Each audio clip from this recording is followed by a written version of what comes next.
Aujourd'hui, nous voici nous ensemble pour la paracha de l'Haftara de Béar. Et le prophète qui est central dans cette Haftara, c'est Yirmiyahu. Et il est encore dans une situation très malheureuse. Nous sommes en 5887 avant les Ruguets. Jérusalem est assiégée par les Babyloniens. Et le prophète Jérémie est en prison. Pourquoi? Parce qu'il a annoncé au roi Sédécias que la ville allait être détruite. Alors le roi, naturellement, n'a pas supporté cette mise en cause de son pouvoir et l'a mis en prison. Et Akadosh Baruch Hu va visiter Yirmiyahu en lui disant écoute, là-bas, il y a un terrain. Ce terrain, il est sujet à caution. Il faut que tu achètes ce terrain. Donc, on est le prophète est dans des situations absolument surréalistes. D'un côté, il y a la guerre, les étrangers, le massacre annoncé de la population. Hachem, il lui dit achète ce terrain qui est là-bas. Comment on comprend ça? Alors, la situation, elle est, il y a 2 semaines, nous avions parlé de Yecheskel, déporté en moins 197, Yirmiyahu prend véritablement sa stature entre moins 597 et moins 586. C'est 11 années-là où Tzidkiyahu est le roi de Judée et où Yirmiyahu va tout faire pour essayer de faire entendre aux enfants de Judée, les premiers juifs, puisque le juif c'est un judéen, Yehuda, à ces premiers juifs-là, de leur faire entendre raison. Et quelle est la raison? La raison est qu'ils continuent d'amener des sacrifices au temple alors que l'Éternel n'en veut plus. L'Éternel n'en veut plus pour une simple raison, que ceux qui amènent les sacrifices ne sont pas dignes de ce qu'ils s'amènent. Venons-en maintenant à ce propos que tu as appelé Hanamel Ben Shalom. C'est le tonton de Yirmiyahu. Il a un terrain au nord de Jérusalem, dans le territoire de Binyamin là-bas. Et il vient à la prison visiter le neveu, certainement avec quelques anges des champs de Judée, et il va le visiter, et l'Éternel s'est révélé à Yirmiyahu, lui disant quand Hanamel Ben Shalom va venir te vendre ce terrain.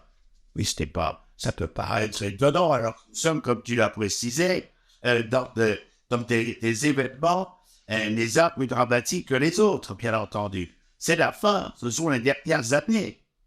L'indépendance d'Israël, la souveraineté d'Israël va disparaître. Et l'on voit que cette histoire, d'un point de vue à la fin, d'un point de vue de la législation hébraïque, le fait que si un proche parent se trouve dans le besoin concernant un de ses biens mobiliers, de ces terrains, il faut que ceux de la famille puissent être capables de le sortir des méandres dans lesquels il se trouve. La seule question est bien entendu, c'est le moment. Est-ce que c'est le moment? Tout le corps, tout le l'eau. Est-ce que c'est le moment dans l'histoire de terrain? Alors, bien évidemment qu'à la suite de cette révélation à Yirmiyahu, nous avons des questions. Donc, nous qui connaissons la suite de l'histoire, on fait comme si on la connaissait pas, pour un spectateur, bien entendu. Mais on peut comprendre que ce que Hachem peut faire comprendre à Yirmiyahu, c'est que toute destruction, elle est temporaire. Il n'y a rien d'éternel pour ce qui se passe en bas chez vous, les humains. Je peux détruire la ville et la reconstruire plus tard. Donc, quelque part, c'est une affirmation d'optimisme. C'est une exigence d'optimisme au travers des épreuves. Je suis certain qu'il y a là une leçon d'espoir. Parce qu'en fin de compte, si jamais dans le parle, je les imagine en la Jérusalem que nous connaissons. On travaille des peu. Des animaux de toutes sortes. On veut faire des libations. Comme si tout allait pour le mieux. Et Yirmiyahu se promène dans la ville et arrive même jusqu'au temple lors d'une cérémonie pour essayer de les admonester là-bas sur place. Je pense d'abord qu'ils sont enfermés. Parce que ce qu'on va lui reprocher, ce n'est pas d'être, d'avoir commis un délit de droit commun. Ce qu'on lui reproche, c'est un délit de droit divin. Si Piao va l'enfermer, parce que là-bas, dans le temps, alors que le jeune Yirmiyahu est allé pour aboliter le peuple, il faudra l'intervention d'un Africain qui appartient au parti babylonien, lui qui a compris que c'était la fin, pour sortir Yirmiyahu du milieu de la vindicte populaire et qui amènera Yirmiyahu à l'enfermer. Mais le peuple est intimement persuadé que nous allons être sauvés. Ce que disait Manès Barber, chez les Juifs, le désespoir, je l'entendais pas mal, c'est un espoir impatient. Ils sont persuadés, comme les enfants, barbares, ça, mystère, ça, et puis les adultes, c'est Mashiach comme ça, Shalom comme ça. Alors qu'ils ne comprennent pas qu'ils sont les fomenteurs d'un processus de l'histoire par leur conduite, par leur conscience. Et il est bien évident ici que l'événement de Sanabel, lorsqu'il vient voir son neveu, est porteur. Il lui dit, achète t'en prie mon champ qui est à Anatot sur le territoire de Dynamite, car tu possèdes le droit d'héritage de rachat. Non mais depuis que 2 ans il arrive, les armées babyloniennes arrivent. On entend le bruit des bottes. Il pourrait répondre ce que nous disons en hébreu, ça ne les pas. Qu'est-ce que j'en ai à faire de tout ça? Est-ce que c'est réellement probant comme sujet?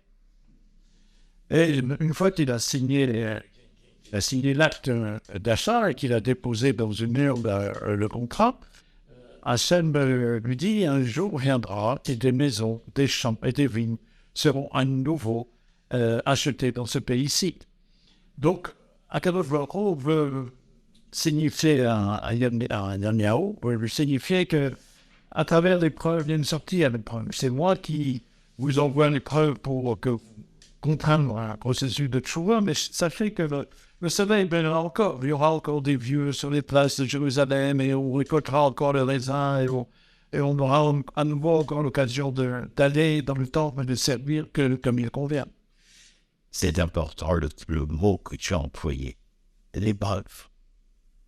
L'épreuve dans le texte biblique revient de manière récurrente. L'épreuve est pour le Seigneur. Le Seigneur, la racine, c'est Nes. Et Nes, c'est l'étendard, le miracle. Ça veut dire quoi?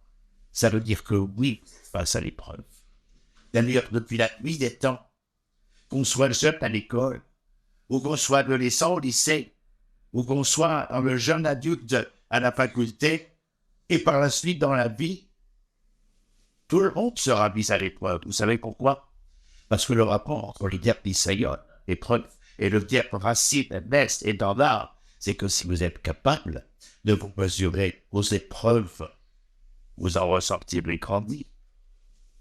Pas seulement parce qu'on a eu un examen, on le ressent plus facilement dans notre jeune vie. Parce que nous disons, nous avons passé de classe, nous avons obtenu notre examen, notre diplôme. Et dans la vie, où il est le diplôme? Il n'y en a pas. C'est l'histoire qui se construit ici. Et lorsqu'il vient et lui parle la simple chant, tu as raison de le rappeler, bien sûr. Viendront des jours où nous allons construire. Mais nous sommes en plein immense mission. Je vais te dire, en hébreu, le mot shemer, c'est brisé. Mais tu sais que shemer, c'est la racine de mashber. Mashber, c'est aussi un état de maîtrise, mais mashber, c'est la planche qui servira à la femme de s'y installer pour pouvoir mettre au monde un enfant. C'est-à-dire que dans le terme de fracture, il y a le terme de naissance. D'ailleurs, cette planche, elle deviendra dans l'historiographie la planche de 5. Parce que c'est celle qui est capable de faire entendre ce devenir-là à travers la fracture, la brisure, à travers l'épreuve. Et quand il achète le champ, il envoie un message grandiloquent. Pourquoi j'ai acheté le sang? Et vous croyez que je suis un idiot? C'est parce qu'il viendra un temps où ce champ sera de nouveau ma propriété Et de là, nous parlons d'Israël. Aujourd'hui, nous sommes en train de voir ces maisons, ces prés, ces champs. Et je le vois dans la diagonale de ma vision, et ces voitures, et ces routes. Et nous sommes donc reconstruits. Et il avait raison. Le champ, bien sûr qu'il allait descendre. Hein? C'est un garçon, il y a miaou. Mais surtout, il allait envoyer un message à l'histoire. Ce à quoi je suis sensible dans cette paracha, c'est le fait que Yirmiyahu garde la tête froide et qu'il continue à la fois à analyser la situation avec distance, comme il se trouvait devant une télévision, ou comme s'il était dans un monde de communication. Il garde la tête froide, il garde confiance en Dieu, et il admoneste le peuple juste ce qu'il faut pour le ramener à la bonne foi. Et dans le monde, comme on dit en français, dans le monde contrasté dans lequel nous vivons, nous sommes bombardés d'informations de toutes sortes. Je crois que l'actualité du prophète, l'absence de prophète se fait vraiment sentir. On aimerait percevoir des messages aussi à la fois équilibrés, aussi chargés de sens et aussi chargés d'espérance. Je crois que nous en avons la possibilité, puisque ce que nous avons dit à deux semaines avec Yabesken, c'est qu'on avait reçu des informations que l'on appelle des lois de commandement, c'est-à-dire une manière de penser et de faire, de savoir-faire en pensant et de penser en faisant, qui devrait être en même de tout faire prendre justement cette puissance dont je parlais. Ou quand je t'ai dit, je le rappelle encore une fois, savoir, ça donne le pouvoir, et le pouvoir donne le vouloir. Et lorsque nous avons ce pouvoir en ce moment, alors nous sommes capables de faire de ces lendemains, ce que dans ma jeunesse, nous chantions dans les rues, des lendemains d'enfanteurs. Et en plus, c'est une vertu fondamentale du langage hébreu. Le monde a été créé à partir de l'hébreu, à partir de l'instant où l'on étudie nos textes, on effectue un changement dans la matière corporelle du monde.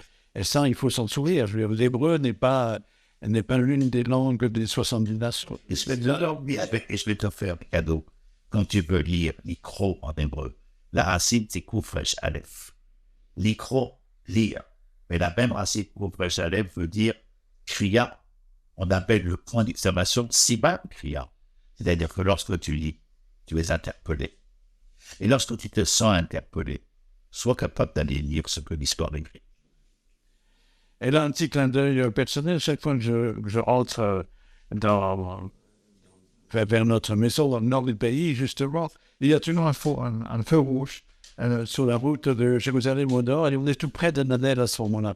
Donc, il y a quelque part dans le réseau routier israélien, un petit clin d'œil pour vous dire toute cette histoire n'est pas de fiction.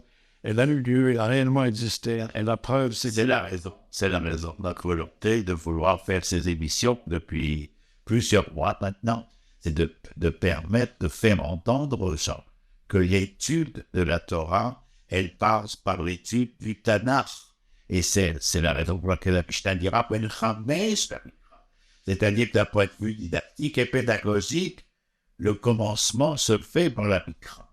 Et malheureusement, nous sommes confrontés au quotidien à des gens qui viennent nous parler de mondes supérieurs, de livres transcendants et ésotériques qui seraient meilleurs pour propos bibliques, mais dont eux sont totalement ignorants des fondements de ce propos-là.